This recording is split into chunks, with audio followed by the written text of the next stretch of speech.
music. Yes. 3, 2, 1, go. Dear learners, good afternoon and welcome to English Language 2 session.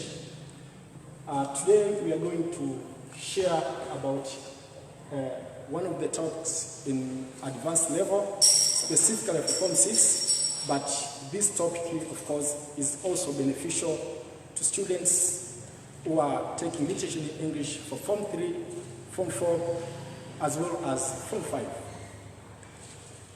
We are going to discuss on the topic analyzing literal works and the subtopic poetry. The main objective for today's lesson is identifying poetic devices. So by the end of this lesson, we expect you as a learner, you will be in a position to identify poetic devices from a given poem, but also you will be in a position to apply poetic devices in simple poems that you can compose.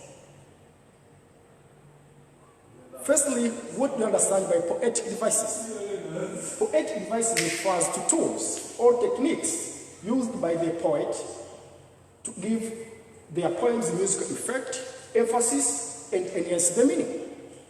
Poetic devices, therefore, help to enhance a poem's meaning, help a reader to relate the poem to real life experience, and decorate a poem and make it more interesting. There are three categories of poetic devices. Firstly, there is language device, musical device, as well as structural devices. So for today's lesson, we are going to discuss basically on these two devices, language devices, musical devices. In the next session, we shall have the last, which is structural devices. What does it mean by language devices? Language devices refer to different forms of language manipulation that a poet uses to enhance the meaning in a specific poem. Common language devices include figures of speech such as simile, personification, metaphor, symbol, imagery, synchrony, etc. Number 2 category for poetic devices, these are sound devices, sometimes called musical devices. Sound devices refers to any element that can be used to enhance musicality in a poem. Don't forget, a poem is meant to be sung. Is differently from a novel which is meant to be read, or from a play which is meant to be acted on stage. For that case, one of the poetic devices must be musical element. They help to bring about musicality in a poem. This includes onomatopoeia, rhyme, alliteration, refrain, anaphora, anadiplosis, assonance, consonance, etc. The last category of poetic devices, these are structural devices. Structural devices are manifested in a way a poem is organized. Don't forget that despite that a poem is meant to be read loudly or recited or sung, yet it must have a certain form, meaning that it has the way it is organized. And this feature that help in organizing a poem includes meter, punctuations, the verses. How do we get a verse? A verse is composed of simple elements such as meter, and a verse plus a verse makes a stanza. So various forms of stanzas can make a type of stanza and can affect the way the poet wants to organize ideas. If an idea is organized in one stanza, it means it's a short poem. But if an idea is larger, then it's a decision for the poet to decide how many stanzas, depending on what she wants it to communicate. However, in today's session, we are just going to discuss on the first two devices. But next session, when we meet again, we shall go on with the structural devices. Let us now go to discuss on these devices and the way they appear in different poems. We are going to use different poems which are commonly used by secondary students, Form 6, but the same poems are also used by Form 4 as well as Form 3. And these poems are Africa by David Diop, You Are Lost by Isaac Ngoma, Your Pain by Armando Bebuza, A Freedom Song by Marjorie Orude, lastly, Do the Nation by Henry Barrow.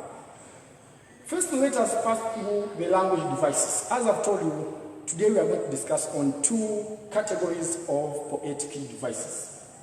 Let us start with the common one, personification as one of the language devices.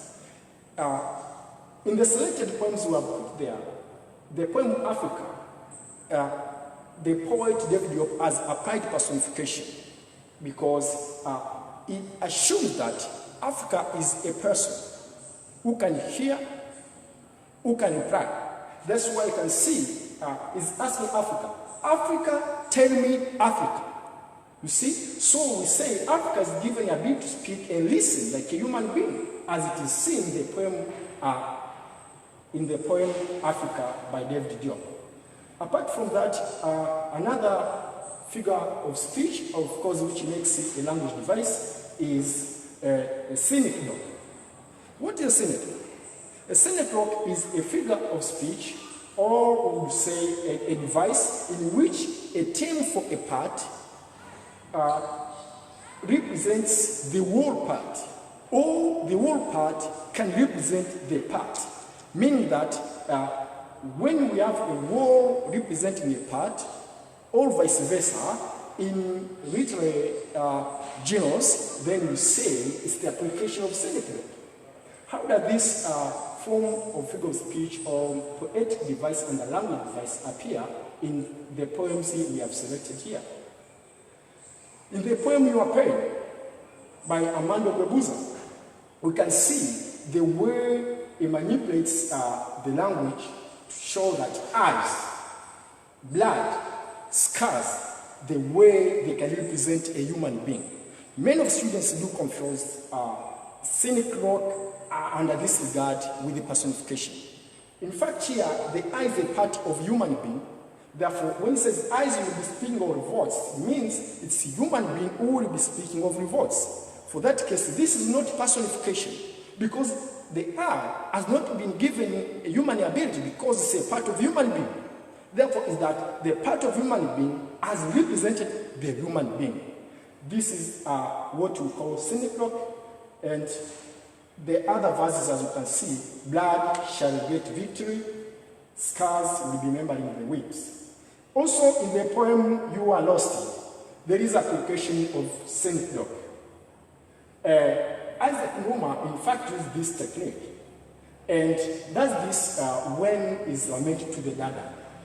The dada only touched me with the tenderness that asks where my wallet is. Here, tenderness, some of my students have been confusing with the personification. This is not personification, it's scenic.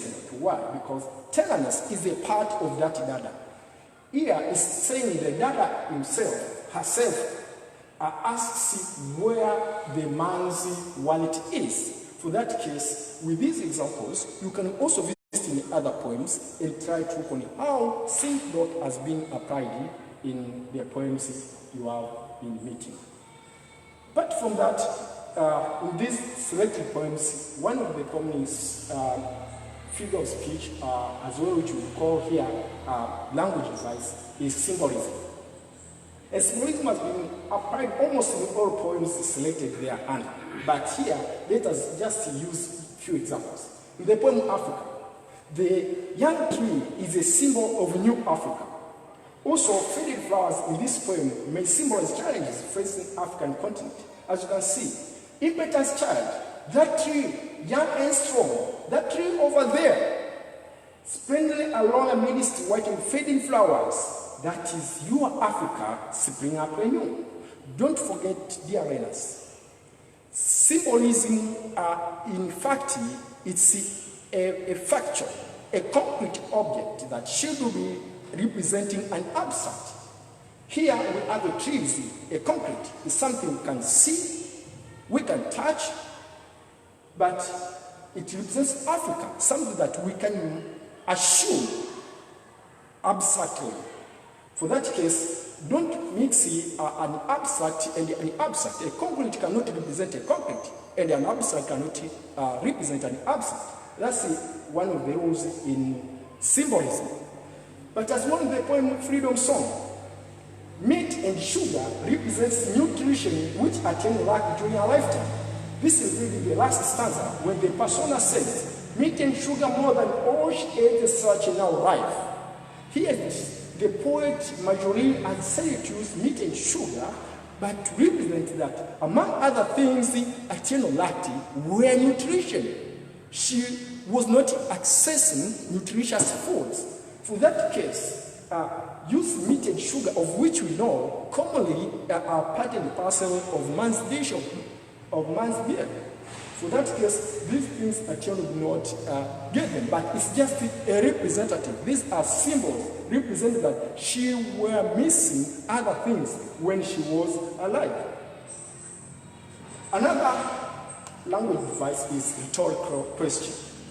A rhetorical question, in fact, is a device in which a question is done without intending to get a reply. For example, in the poem Africa, where the person asks, is this you? This bag that is bent? It's just a device to stress on the point that Africa content is not upright. But ironically, one may think maybe the persona was just waiting for Africa to reply. This can't be, but it was to stress that the way Africa is not upright. Then he wants us to interrogate what made it bent.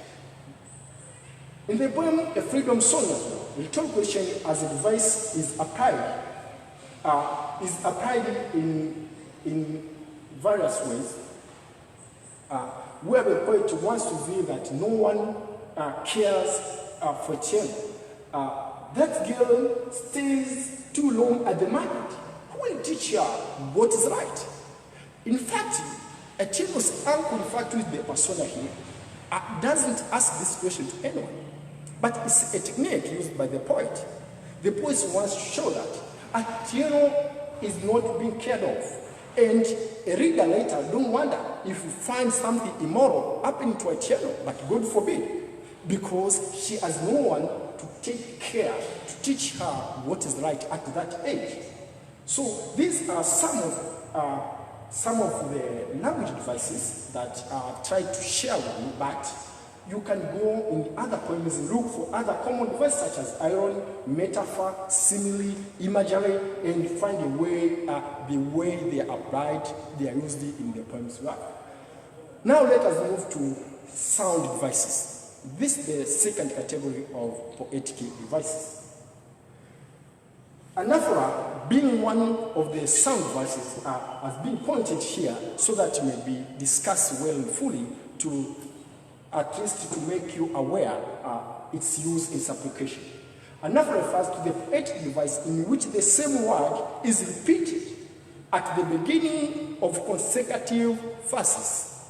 For example, in the poem Africa, anaphora is applied in the first 3 verses, whereby the first word in each of those verses is Africa, Africa, Africa. Most of students don't just say generally that it's repetition, of course, but in every kind of repetition has a specific name.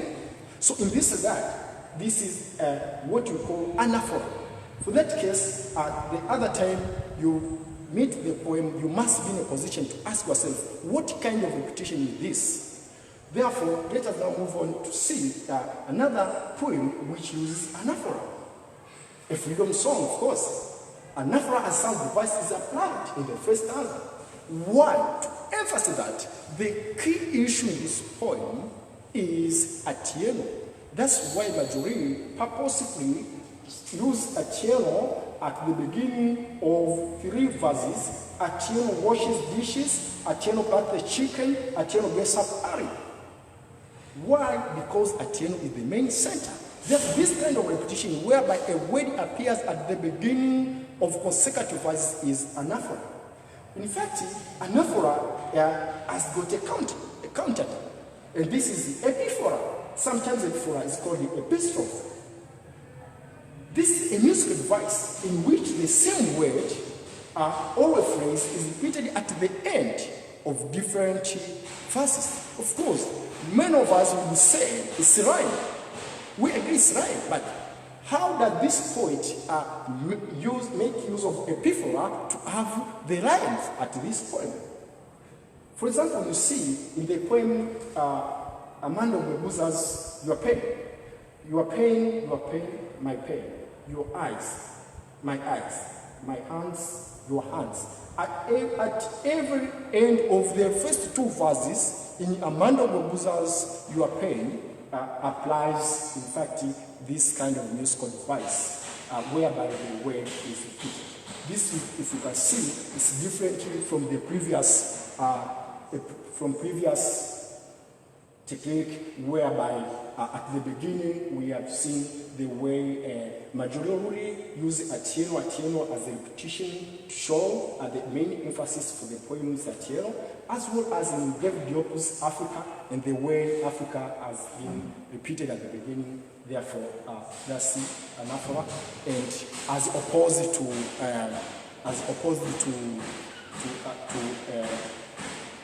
epistrophe. Another poetic device that is not commonly used, but every time I look into the poems you have, it is applied, is anadiplosis. What is anadiplosis? Anadiplosis, in fact, as a musical device, is when the poet uses a word at the end of a verse, then that word becomes the first word in the next verse. It is applied in different parts in the selected poems, common book we use in your schools. But here I've just picked only a single stanza from the poem Africa by David Diop. And here is when we can see the blood of your sweat. The word sweat ends this verse, and the same word sweat becomes the first in the next verse. If you can see, the same verse ends with the word, then the word becomes the first word in the next verse. This is what is known as anadiplosis. Dear learners, let us keep discussing other forms of musical device and the way they have been applied by different poets in the common poems we use at schools. Another is rhyme. A rhyme, in fact, is a poetic device which involves a repetition of a similar sound at the end of various verses or at certain intervals in poems. Verses in a poem rhyme together if their final quarter situations are occupied by the same sound as it is in the following verses from the Freedom Song. You can see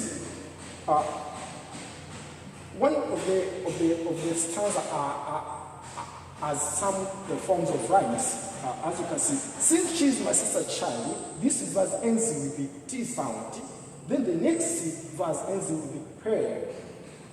Then the third verse, sit. If you can see, G and T, they have the same sound. We have what we call near rhymes.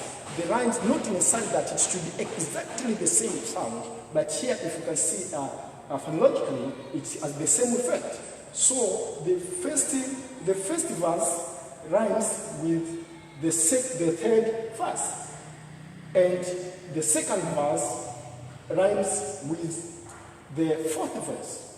So the first and third verse rhyme together, as well as the second and fourth verse rhyme together. Therefore, if we could be now scanning for rhyme schemes of this stanza, which I would call, then we say it has AB, meaning that the first verse rhymes with the second, and the third rhymes with the fourth. Let us also see in the other parts of the poem where the poets in selected poems have applied this kind of technique.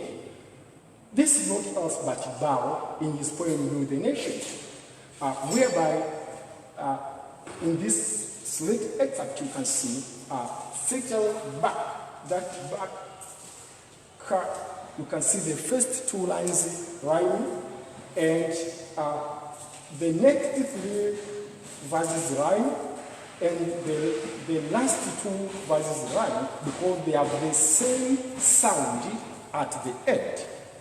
That's shortly we say about it, right? And its rhyme scheme therefore would be AA, BB, CC. Apart from rhyme, there's also refrain, and this has been also one of the common poetic devices used by many poets, and it's common even in the poems we always read. What is the refrain? This in fact is a kind of verse which keeps repeating of each stanza. So many poets do find this technique in order to facilitate an idea. For example, the poem A Freedom Song. There is application of this device, whereby each stanza ends with the phrase "Etienne." In Luo tribe, the word "yo" signifies pity. Therefore, Marjorie, in fact, here use this poetic device to show that she's in sympathizing with Etienne through what Etienne passes through. Therefore, this sort of a refrain, you can just go and pick other poems and try to look on how refrain has been applied by other poets.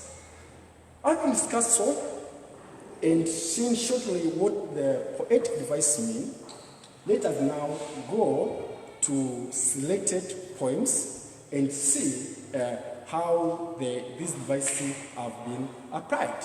But before we go there, don't forget, at the end we shall have the homework.